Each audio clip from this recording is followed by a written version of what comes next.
Olá, crianças, tudo bem com vocês? Espero que sim, estejam todos bem.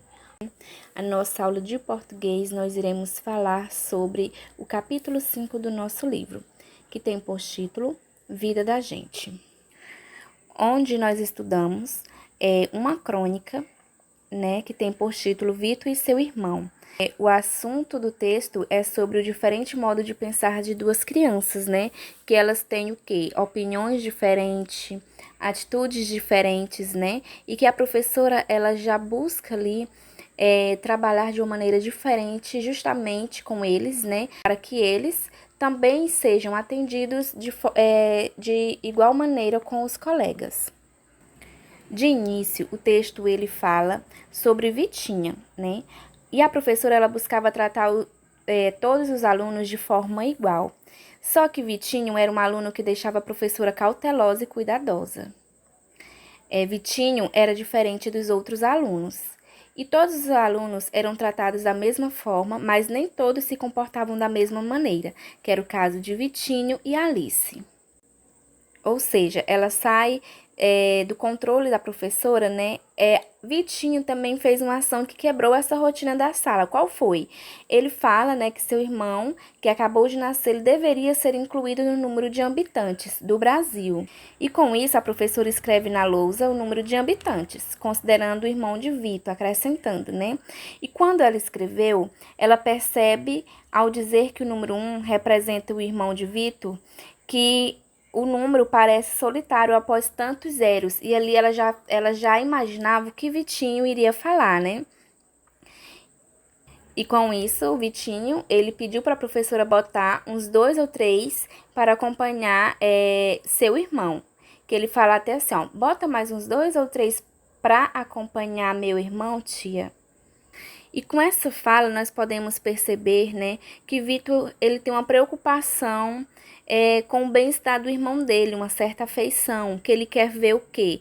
Ele quer ver o bem do irmão dele, quer ver o irmão dele acompanhados com outras pessoas, com outros coleguinhas. E assim como tinha a história de Vitor, também tem a parte da história, de Alice, que ela também tem uma característica que a diferencia dos outros alunos, que a característica é que ela sempre se espantava ou se admirava quando aprendia algo novo. A crônica, ela é um gênero textual, em geral, publicado em jornais ou revistas, impressas ou digitais, que buscam narrar fatos presentes no cotidiano e incentivar o leitor a refletir sobre esses fatos. Esse texto, quando ele é escrito, ele não é uma história inventada.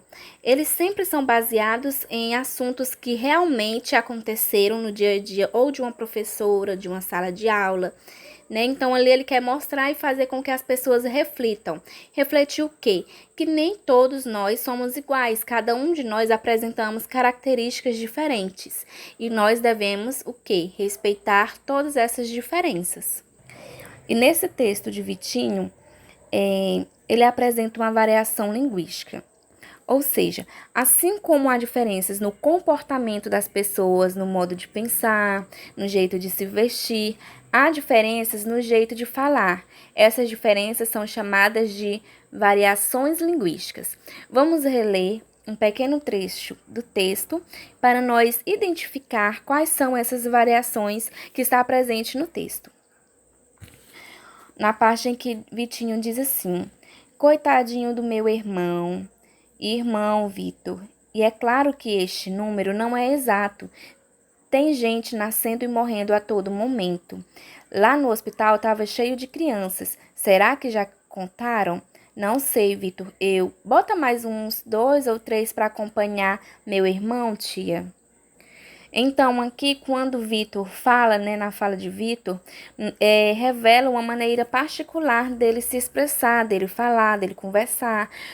O exemplo aí nós temos o nome de irmão. Em vez de ele falar irmão, ele utiliza a fala irmão, colocando o E no lugar do I. A professora, ao perceber essa variação, nessa forma que ele fala diferente, o que ela faz? Ela tenta corrigi-lo, mas como? Ela fala que não é irmão, e sim irmão. E Vitor também pronuncia uma palavra que ele não utiliza o R no final, por exemplo, acompanhar, né? Ele fala acompanhar e faltou o R no final, que é acompanhar. Então, nós devemos observar para esses pequenos detalhes também. E as variações linguísticas, elas revelam formas diferentes de uso da língua, de acordo com o nível social, a idade, a localização do falante. A escola, ela é responsável por ensinar a norma padrão aos alunos. Por isso que a professora, ao perceber essa forma diferente de Vitor falar e irmão, que ele utiliza irmão, ela ali o corrige, né? E a partir desse texto também nós aprendemos o quê? Sobre o verbo, né? Outra pequena parte do texto, né, para nós poder identificar quais são os verbos. Um aluno levantou a mão e leu a resposta. E a professora escreveu o número no quadro negro. Então, aí nós temos 3 palavras em destaque. O que essas palavras elas indicam, né? Elas indicam ações dos personagens, que é a professora e o aluno. E o que são essas ações? Levantou, leu, escreveu. Então, todas essas palavras, elas estão indicando uma ação, algo que o aluno e a professora fez. Outra frase do texto diz: uma risadinha correu pela sala, mas o Vitor ficou sério, estava sempre sério. Dessas 3 palavras que nós temos em destaque, a que indica a ação qual é? É correu, ficou ou estava? Isso mesmo, a que indica uma ação é correu, a ação de correr, né? Então, as palavras em destaque que eu falei aí, elas são verbos, né? E os verbos são palavras que indicam ação, como levantou, leu, escreveu e correu.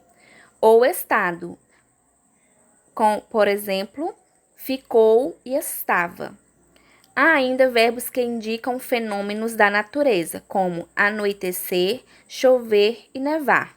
Então, aí nós vemos 3 tipos de verbos, né? As que indicam ação, as que indicam estado e as que indicam fenômenos da natureza. E também nós estudamos sobre a classificação das palavras oxítonas, paroxítonas e proparoxítonas. E antes nós havíamos estudado, né, sobre a acentuação das palavras com apenas uma sílaba, que são as monossílabas.